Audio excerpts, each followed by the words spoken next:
مخاطبین از رسانه پشت پرده ماجرای فیلم استاندار سابق یادتونه یعنی تیم زنه میگه که منم دالشونی رو آقای گلزار جابجا کرد.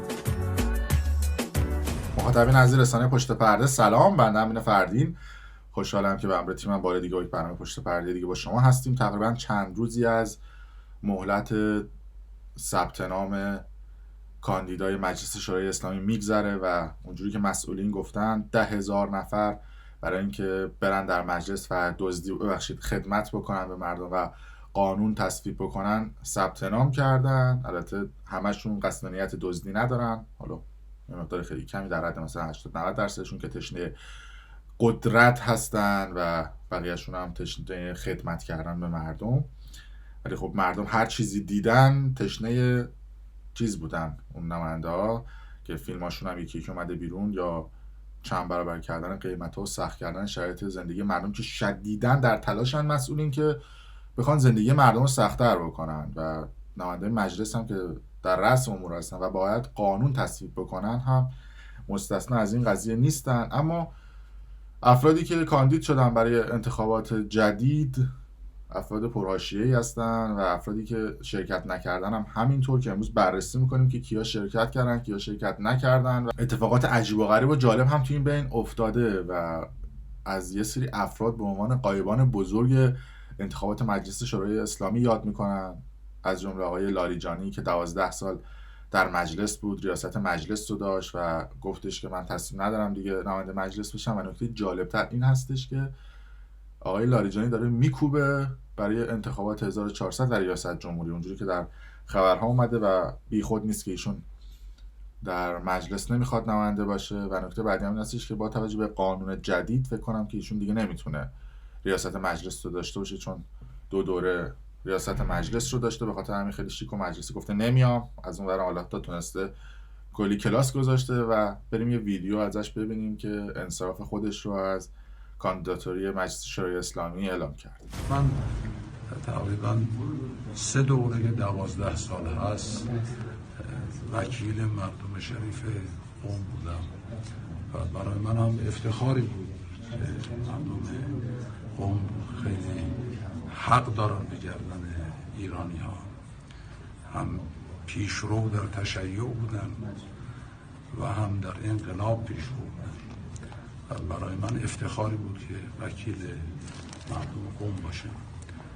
ولی حالا چون شما عجله کردید، من برنامه‌ای برای آینده که نمایندگی مجلس داشته باشم ندارم. اما نفر بعدی که غایب بزرگ از دید البته سیاسیون، نه مردم، چون مردم میسن باشون فرقی نمیکنه، میگه هر کی بیاد هر کی بره ما وضعیت زندگیمون بدتر میشه بهتر نمیشه. آقای عارف هستن که سرلیست اصلاحات بودن که حالا ایشون هم گفته شده که داره میکوبه و میخواد برای انتخابات ریاست جمهوری ثبت نام بکنه و فقط یه سال ایشون به همراه تیم اصلاحات بیاد یک عمل کردی به مردم بده که در طول 4 سال گذشته در مجلس چه کاری انجام دادن، چه قانونی تصویب کردن و چه قانونی به نفع مردم بوده. اصولگرا هم همینطور اگه سرلیستشون به توضیح بده مردم ممنون میشن و گفتن که ایشون هم داره میکوبه برای انتخابات ریاست جمهوری دیگه. اگه برای نماینده مجلس بشه اونقدر وقت نمیکنه که بخواد پایگاه و ستاد بزنه و نمیدونم گونی برنج ببره در خونه مردم برای رأی جمع کردن. اما حاشیه‌های کاندیداتورها و کسانی که ثبت نام کرده بودن برای انتخابات مجلس هم جالب بوده و بهتره بگیم که مجلس آقازاده هاست تا مجلس رجال سیاسی و افرادی که سواد سیاسی دارن. محسن رضایی که کلاً یه پا ثابت انتخابات مختلف در کشور هستش، این بار خودش کاندید نشده، پسرش رو کاندید کرده. جالبه، حالا خودش چه گلی به سر مردم زده که حالا پسرش میخواد بیاد کاندید شه. آقای روحانی دامادش رو انتخاب کرده که بیاد توی مجلس مردم خدمت بکنه و خلاصه شده مجلس آقازاده. خیلی زیادن، حالا سعی میکنم که در یک برنامه جداگونه این افراد رو معرفی کنم بهتون که هر کدوم به کدوم جریان سیاسی وصل هستن و میخوان قدرت بگیرن. از اون طرف نماینده فعلی مجلس هم جالب هستن که خیلیشون گفتن شرکت نمی‌کنیم. نمونه بارزش خانم پروانه سلحشوری هستن. ایشون اگر یادتون نیست من یک رزومه از ایشون بدم که قبلا رانت و لابیای خودش و شوهرش و بچه‌هاش رو در یک مستند افشا کردم، تو سریع آرشیو پشت پرده بزنید و ببینید مستند خانم پروانه سلحشوری. اما ایشون کسی بوده که یک بار مصاحبه کرده بود و گفته بود که امین فردین، یعنی من در کشور آلمان در برنامه پشت پرده دارم علیه خانم پروانه سلحشوری که نماینده مجلسه و در رأس اموره دارم پرونده سازی میکنم. یعنی ببینید من چه قدرتی دارم که میتونم برای نماینده مجلس پرونده سازی بکنم. اینو من نمیگم، خانم پروانه سلحشوری در مصاحبهشون گفته بودن که بعدش هم نیومدن توضیح بدن که حالا این پرونده سازی چی بوده. و جالبه که این خانم پروانه سلحشوری که از باند اصلاحات هست، یعنی سنگ پای قزوین رو بهش گفته زکی، انقدر رو داره. یه مصاحبه کرده گفته که من به خاطر وضعیت گرونی و به خاطر اعتراضات مردم در سال 98 در آبان 98 تصمیم گرفتم در انتخابات جدید شرکت نکنم، چون مردم دارن گرونی رو تحمل میکنن و مجلس در رأس امور نیست. پس من به خاطر اعتراضات سال 98 از انتخابات پیش رو کنارگیری میکنم. هرچی با خودم کلانجار رفتم وجدانم اجازه نداد که بیام. یک بار دیگه میگم خانم پروانه سلحشوری گفته که به خاطر اعتراضات مردم در آبان 98 و گرونی ها و به خاطر اینکه مجلس در رأس امور نیست در انتخابات شرکت نمیکنم. اما یه ویدیو بهتون نشون میدم که همین خانم پروانه سلحشوری که مثل چی بگم رنگ عوض میکنه نگم بهتره، مصاحبه کرده 3 سال پیش گفته من در انتخابات بعدی شرکت نمیکنم.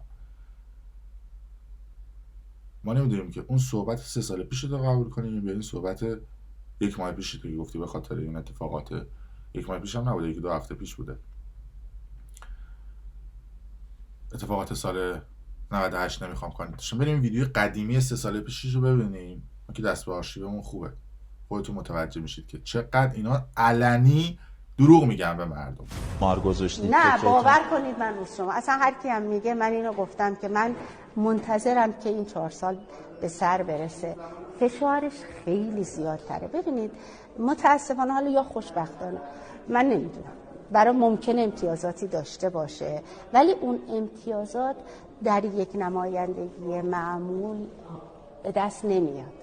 یعنی اینی که من یه بالاخره یعنی چی نماینده معمول؟ یعنی شما کار خودتو انجام بدید. یعنی دوره بعد نخواهید بود در دوره بعد اگر خدا سلامتی بده و تا اون موقع زنده باشم قطعا نخواهم بود. احساس تکلیف بکنین و اینا. من الانم از اینکه احساس تکلیف کردم پشیمونم. روز آخر خانم دکتر حاضرید هزینه تبلیغ؟ بله دیگه این خانم پروانه سلحشوری هستن که به من میگن که قرار بوده که پرونده سازی بکنم باشن. البته این نماینده مجلسی که در حال حاضر در مجلس هستن و در رأس امور هستن امثال این خانم پروانه سلحشوری متوهم توشون زیاده. نمونهش آقای احمد سالک چیه گفته که باید ما قانونی رو در مجلس تصویب بکنیم که بودجه‌ای که به سیل داده شده برای مبارزه با بدحجابی هم داده بشه، یا اصلا یه کار دیگه بکنن بودجه سیل رو بدن به مبارزه با بدحجابی. چرا؟ چون خودش آخونده و این بودجه میره تو جیب مبارک خودشون. میگن که مبارزه با بدحجابی دیگه، میرن میشنن تو مجلس و میرن میشنن توی نمیدونم مساجد و میرن میشنن توی هیئت‌ها، بودجه رو گرفتن گذاشتن تو جیب مبارک و شروع میکنن حرفای تکراری که مردم میدونن و زدن، اسمش هم میذارن امر به معروف و نهی از منکر. ببینید بعدش سیل و زلزله میاد، مردم آه در بساط ندارن، کاسه گدایی میگیرن تو اینترنت و توی تلویزیون آقا ستاره پشمک مربع بزنید به مردم کمک بکنید. بودجه رو اونجوری میخورن. بعد از این طرف یادشون میره که چه صحبتایی کردن. بشنوید این صحبت آقای نماینده دیگه هم هستن در این مجلس. در مجلس بحث بحران‌های مختلف بودجه‌ای رو که اختصاص می‌دادن به مسائل مختلف حوادث، پیشنهادی در ارتباط با بزرگترین حادثه که توجه فرهنگی بود مطرح شد و اونجا بحث‌ها و استدلال‌های فراوانی شد که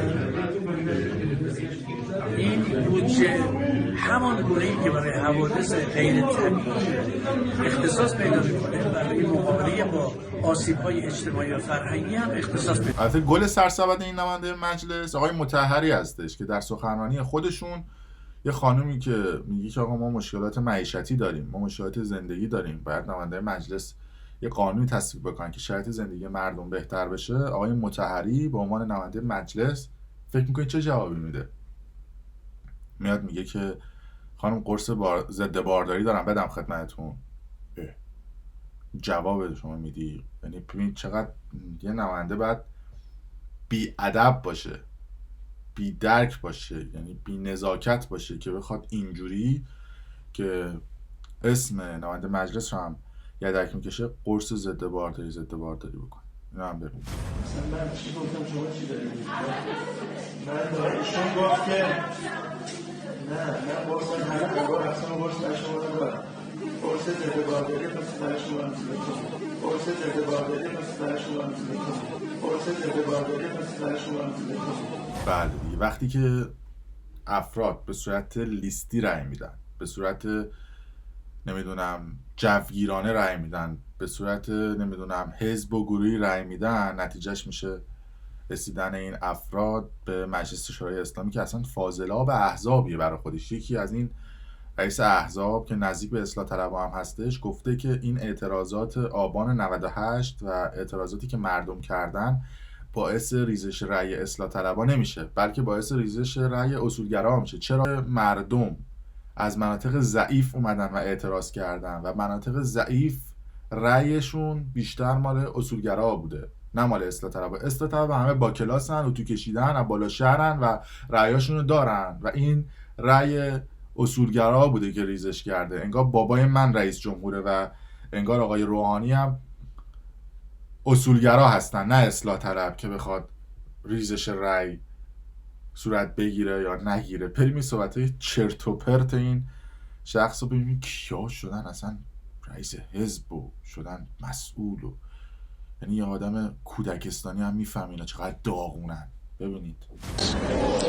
ببینید اعتراضات اخیر موجب ریزش رأی اصلاح طلبها نشده، یا اگر شده خیلی کمتر از میزانی هست که از رأی اصولگراها ریزش کرده. شما میدونید اعتراضات معمولا در حواشی شهرهای بزرگ و در مناطقی که مردم از برخورداری مالی کمتری بهره‌مند هستن اتفاق افتاده. خب این جاها به طور سنتی جاهایی بوده که مردم مناسکی رأی میدادن، یعنی همونطور که نماز میخونن یا روزه میگیرن میامدن هم رأی میدادن. خب اینها الان آسیب دیدن و متعلم هستن. بنابراین برخلاف دوره‌های قبل که کاهش مشارکت بیشتر به ضرر اصلاح طلبها بود، بعد از این اعتراضات اخیر در حقیقت کاهش رأی بیشتر در اردوگاه اصولگرایان اتفاق افتاده.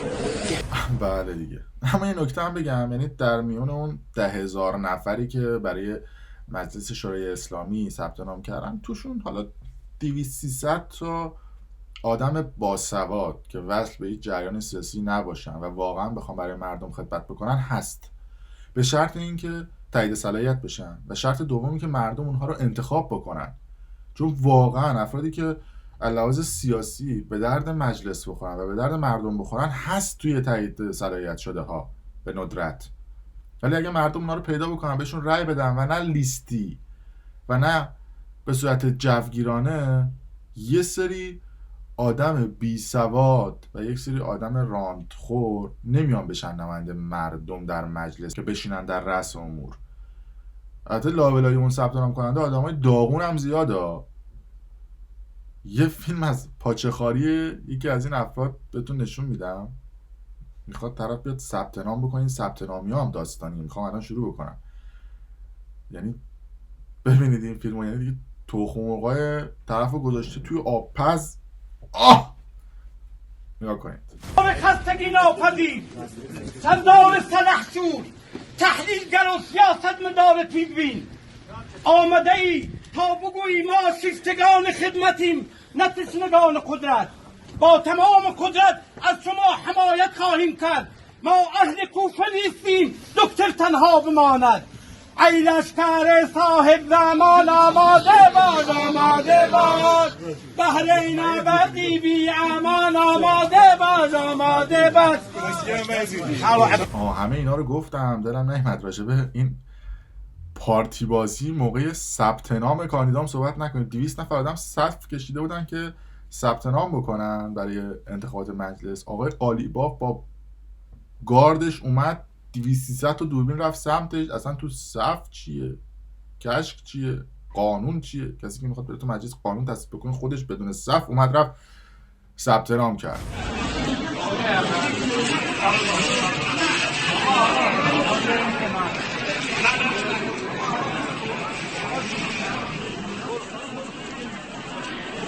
الان من دارم اینجا فرست میشم آقای قالیباف آقای قالیباف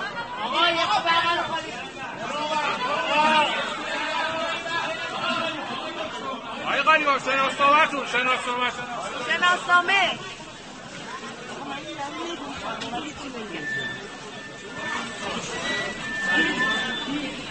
آقای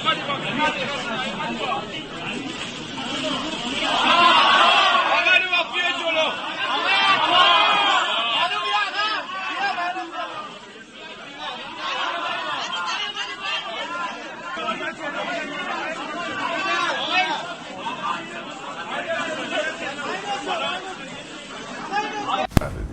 این ثبت نام کننده هم جالبه دیگه. مدل دیگهش داماد آقای روحانی هستش که میگه که من میخوام با فساد مبارزه بکنم. تو خودت نمونه بارز فساد و رانتی. بعد میگه که مسئولین که 70 سالشون خستن و میخوان همچنان قدرت رو در دست بگیرن، ما جوان‌ها باید بیایم پای کار. خودش متولد 64. بعد یکی نیست بگه داداش پدر خانم خودت آقای روحانی 71 سالشه و رئیس جمهور ایران. این صحبتش رو ببینید، یه بار قبلا پخش کردم، ببینید یعنی داغون طرفا.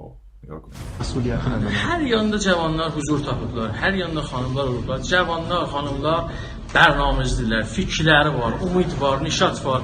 Hər yanda bunlar olsa Fisad oradan araya gedir. Fisad o yerdə icad olar ki, müdürümüzün arasında yoxlur, 70 yaş var, yoxlur. Enerjisi yoxdur ki, idarə eləsin, bərnamizliyi yoxdur. Ona xatir fikri məsələ iqtisadiyyat gedir. Ona xatir səy eləyək ki, cavanları, xanımları ki, karbələtdilər. Onları məclisə yollayaq و جوانlar پول پیروزی‌دار.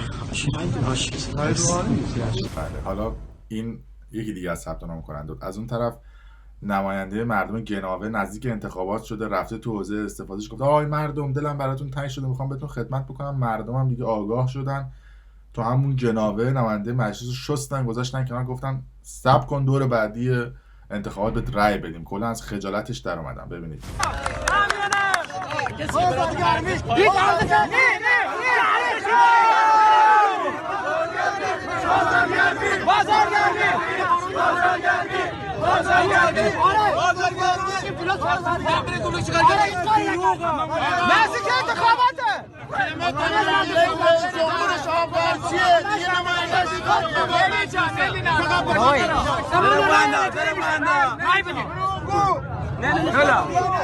یا صورت مجلسی پرسره به یک دست قرانیم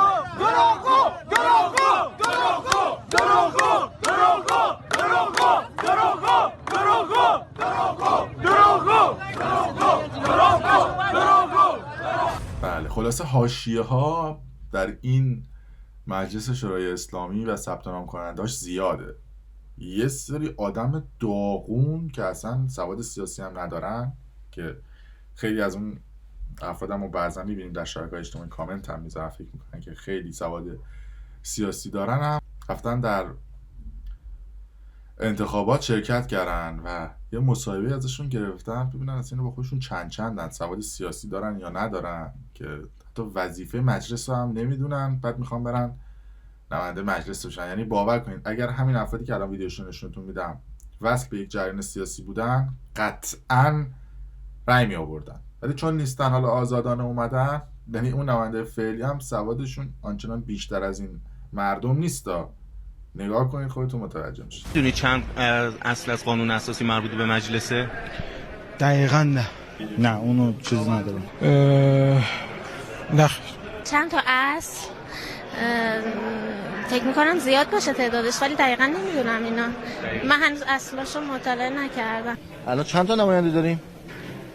الان تعدادش رو نمیدونم. نمیدونم چند تا نماینده داره، ولی تهران هستیم دیگه. چند تا نماینده داره تهران نمیدونی؟ 30 تا شنیده بودم، 30 تا مثل این. 290 نفر. انتخابی تهران؟ شهر تهران. چند تاست؟ 30 نفر. بر اساس قانون اساسی وظیفه مجلس چیه؟ خب اول بحث صلاحیتشه دیگه. نه، وظیفه خود مجلس چیه؟ خب انتخابات چند تا نماینده داریم؟ والا نمیدونم الان. با اصول قانون اساسی آشنا هستی؟ چون مجلس قانون گذاریه. همه یعنی چند تا از تو قانون اساسی درباره مجلس هست میدونید؟ وظایف مجلس بر اساس قانون اساسی رو میدونید؟ تعداد نماینده ها رو میدونید؟ 200 بله دیگه، مجلسی که نماینده‌هاش با رانت میان و با لیست میان دیگه، طبیعتا این افراد هم باید بیان در مجلس دیگه. از اون طرف نماینده مردم ارومیه هم یه بار رفته توی مجلس استاندارم بود و نماینده مجلس تیکه به استاندار میندازه، میگه که آقا اینقدر فساد و دزد میکنی، تویی که استاندار اون استانی، یه اسم بگو، یه لیست بگو، یه دونه فاسد معرفی کن، یه دونه دزد معرفی کن که استاندار آذربایجان غربی هم قشنگ میذاره تو کاسه نماینده مجلس. میگه آقا نمونه بارز میخوای خودت.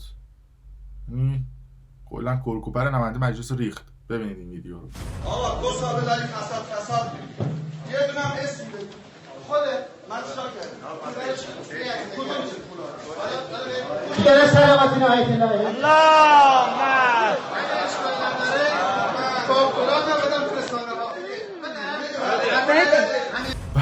در پایان دلم هم نیامد یه موزیک ویدیو هست راجع به این مسئولین خونده شده، جالب بود. من دیروز به صورت اتفاقی دیدمش، گفتم پخش کنم. به ظاهر مشتر و تحریش و تسبیح به دست، ولی در باطن میشه تسلیم نفس. حضورش توی قدرت میشه یه فاجعه، دنبال مالیات از کف این جامعه. شدت آقازاده جناب عالی، آبرو به تن داره، تجارت میکنه ولی با پول من بابا زوم میکنه. میگه شده خود ساخته، تا الان کمپونی حساب کنی یه برج ساخته.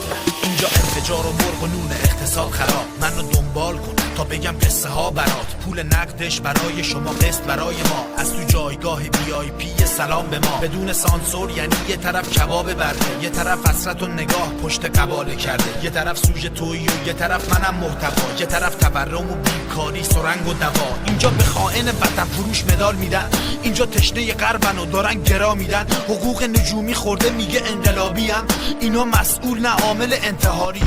قول میدم این اوضاع رو جایی ندیده ای، مجلس شورا که نه یه کمپ قبیله ای. یارانه میدن مالیات میگیرن اکتسابی، وزارت خونه که نه بنگاه اقتصادی. زالوهای پیر و خسته و ژولیده، یه مشت غیر کار بلد که تو هم لولیده. تو هم مثل منی پر از خشم پرکینه، حرفایی که میزنم شعر نیست مورفینه. اینجا بانک کاسبه میاد با حکم تخلیه، کلی ماجرای عجیب که پر از تلخیه. اینجا پول واسه تولید نیست و دزد برده و فقط قشر ضعیف جامعه قصه خورده. اینجا سیستم پر از اشغال و پر نقده، بخش اقتصاد دست یه مش متمول. اینجا سرزمین دروغ‌های شاخداره، یه جای کار داره میلنگه اشغال داره. خب این ما مثل همه فکر می‌کردیم جمهوری اسلامی میتونه موفق بشه. دولت مغازرترین، دروغگوترین، خبیث‌ترین، آلوده‌ترین دولت بعد انقلاب، دولتی که چشم مردم نگاه کنه دروغ میگه. میشه نکات ما درس ثابت کنید به دنیا که ما وحدت داریم. معنی منافق همین است که چیزی را میگد و خودش عمل نمیکنه. و این بار این شمایی که باید تکرار. اینجا وزیر اگه تویین کنه مجازه، ظاهرا فقط شدته که غیر مجازه. چرا چون نقد میکنم صدای مظلوم، گاهی فکر میکنم تنها تو این منظومه. بدون سانسور یعنی تعریف انقلاب، یعنی خودفروشی واسه یه تکنان. بدون سانسور صندلی های قدرت، صدای منو خفه نکن منو هل نده.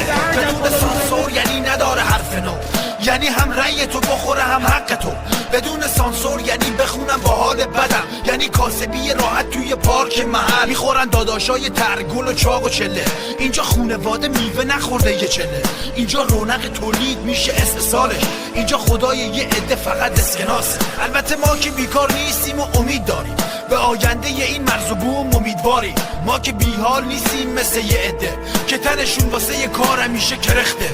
باید پرهیز کنی از حزب و تعصب، اگه تغییر میخوای دیده تو عوض کن، ایده تو نو کن تا گزینه ها حق باشه، اونی که وعده داد و عمل نکرد کلاشه. نوک قله رو ببین باید فتحش کنی، اون که کار نمیکنه رو باید حذفش کنی، باید محدود شه حوزه جولانش، باید توجیه شه تموم شده دورانش. تو هم دستمو بگیر بسازیم از نو، با هم شروع میکنیم دوباره این فصلو، باید تموم کنیم این دوره کلیشه رو، من و تو میشکنیم شاخ غوره نمیشه رو. یه وقتایی میبینی اون هدفی که دنبال کردی اشتباست، شهامت پذیرفتنش رو داشته باش و مسیرت رو تغییر بده. اون تغییر یعنی شانس پیروزیت، از دستش نده. بله مرسی که تا این لحظه با ما همراه بودید. اگر دوست داشتید کانال یوتیوب برنامه پشت پرده رو سابسکرایب کنید، ویدیو رو لایک کنید و برای دوستان خودتون به اشتراک بذارید. ممنون که تا این لحظه با ما بودید.